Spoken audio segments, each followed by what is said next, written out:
वाली चुड़ैल। एक गांव के बाहर एक चुड़ैल का साया था। वो एक सेब के बाग में रहती थी। जो कोई भी उस बाग में आता उसे वो चुड़ैल मारकर खा जाती थी। जब से मैं इस बाग में आई हूँ मजा ही आ गया है। जब देखो रोज नया मुर्गा आ जाता है। लेकिन चुड़ैल की खुशी ज्यादा दिन नहीं चली। जल्द ही लोगों को पता चल जाता है कि उस बाग में कुछ गड़बड़ है और फिर लोग उस बाग से सेब तोड़ना और बाग में जाना छोड़ देते हैं। अरे ये क्या हो गया है? धीरे धीरे तो लोग आने ही बंद हो गए। मैं अब किसे खाऊंगी? कैसे अपनी भूख मिटाऊंगी? तभी चुड़ैल की नजर सामने पेड़ पर लगे सेबों पर पड़ती है। मजा आ गया। ये तो मेरे दिमाग में ही नहीं आया। लगता है आखिरी बार किसी मंद बुद्धि का मांस खाया था। अरे लोग नहीं आ सकते तो क्या, मैं तो उनके पास जा सकती हूँ। इसके बाद चुड़ैल एक सुंदर औरत का रूप बनाती है और बाग से सेब इकट्ठे करके बेचने निकल पड़ती है। सेब ले लो, सेब, खूब रसीले सेब। एक बार खाओगे तो अपनी बीवी को भी भूल जाओगे। सेब ले लो, सेब, खूब रसीले सेब। तभी सेब वाली पर कल्लू और पुत्तन नाम के दो गांव वालों की नजर पड़ती है। अरे पुत्तन, तू देखा कितना बढ़िया सेब वाली, चला हो थोड़ा सेब खरीदा, रात में खाब हो। खूब समझता हूँ ठरकी, जो सुंदर औरत देखी वहीं लपट के पहुँच जाता है। चलो लेते हैं सेब तेरे लिए। ओ सेब वाली, कैसा दिए सेबवा? हमका लेना है 5 किलो। बस 5 किलो? इतनी ही खा सकते हो इस उम्र में? लगता है बूढ़े हो गए हो। चलो ज्यादा अदाएं मत दिखाओ और 5 किलो सेब बांध दो हमारे लिए। अरे सुनत हो, कल भी आना, हम कल और 5 किलो ले लेंगे। फिर इस तरह वो सेब वाली वहाँ से चली जाती है। उधर रात में कल्लू और पुत्तन दोनों मिलकर सेब काटते हैं। उधर चुड़ैल भी रात में गांव में आ जाती है और पुत्तन के घर खिड़की से झांकती है। अरे कल्लू, जल्दी काटा हो, तू सेब वाली, और ये सेब देखकर हमसे रुका नहीं जा रहा। सब्र कर मेरे भाई, काटने तो दे। उसके बाद दोनों सेब खाने लग जाते हैं। उधर चुड़ैल जो उन्हें खिड़की से देख रही होती है, मन ही मन खुश हो रही होती है। खाओ खाओ, एक बार खाओ, फिर देखो मेरे सेबों का कमाल। जैसे ही कल्लू और पुत्तन सेब खाते हैं, वो दोनों वहाँ से गायब हो जाते हैं और उनकी जगह 2 सेब रह जाते हैं। चुड़ैल अंदर जाकर उन दोनों सेबों को उठा लेती है। मजा आ गया, मेरी तरकीब तो काम कर गई है। धीरे धीरे मैं इस पूरे गांव को अपना शिकार बना लूंगी, सबको खा जाऊंगी, सबको। अगले दिन चुड़ैल फिर से सेब वाली का रूप बनाकर सेब बेचने निकलती है। उसे रीमा अपने पास बुलाती है। ऐ सेब वाली, जरा इधर तो आ, सेब मुझे भी खरीदने हैं। देखने में तो बहुत अच्छे लग रहे हैं, क्या भाव दिया? मेम साहब, भाव का क्या है, आप सेब खाओ, अच्छे लगे तो पैसे कल दे देना, मैं तो कल भी आऊंगी, जो मन करे वो पैसे दे देना। हाँ, सेब वाली की बात सुनकर रीमा को लालच आ जाता है। बात तो बहुत बनाती है तू, चल ले लेती हूँ तेरे सेब, लेकिन पैसे तो मैं बाद में ही दूंगी, और वो भी तब जब मुझे और मेरे घर वालों को ये सेब पसंद आ जाएंगे। फिर रीमा सेब लेकर अपने घर चली जाती है। वहाँ उसका पति राजू बैठा होता है। रीमा सेब लाकर राजू को देती है और वहाँ से चली जाती है। इस औरत ने जिंदगी में पहला अच्छा काम किया। इतने बढ़िया सेब भला इस सिरफरी को कहाँ से मिल गए? ये कंजूस आज कहाँ से सेब खरीद लाई?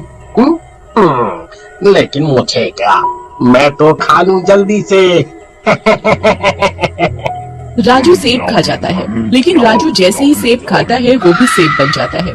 उधर रीमा घर वापस आती है और राजू को घर पर ना पाकर गुस्से में आ जाती है। इस आदमी से तो मैं दुखी आ गई हूँ, कब आता है कब जाता है कुछ पता नहीं चलता, आवारा कहेगा। उसी रात चुड़ैल वापस राजू के घर आती है। एक और नया शिकार, जय हो चुड़ैलों के देवता की। इस तरह तो मैं दुनिया की सबसे ताकतवर चुड़ैल बन जाऊंगी। पहले इस राजू सेब और बाकी के सेबों को तो अपने कब्जे में ले लूं। फिर चुड़ैल सेब को लेकर उड़कर अपने बाग में चली जाती है।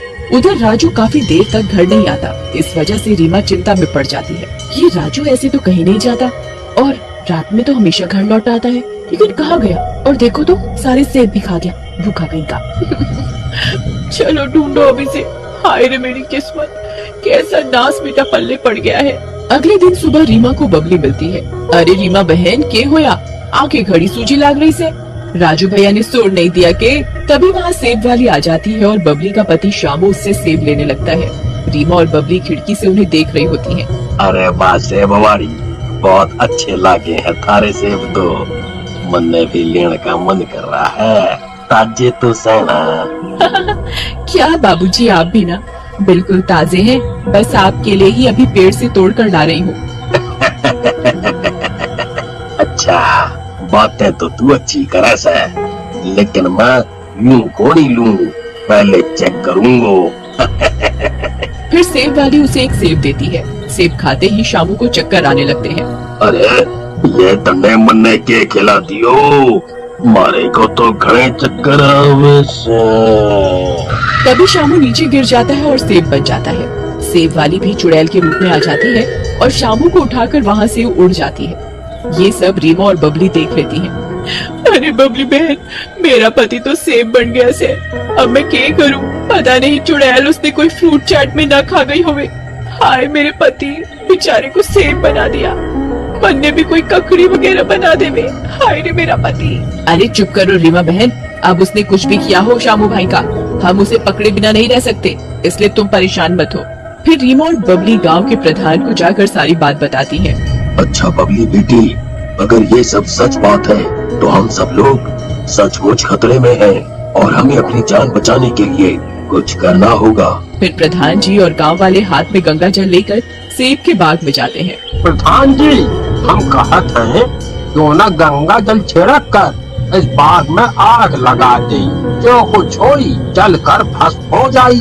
हाँ, जैसा तुम लोग ठीक समझो, मुझे तो सिर्फ अपना गांव बचाना है।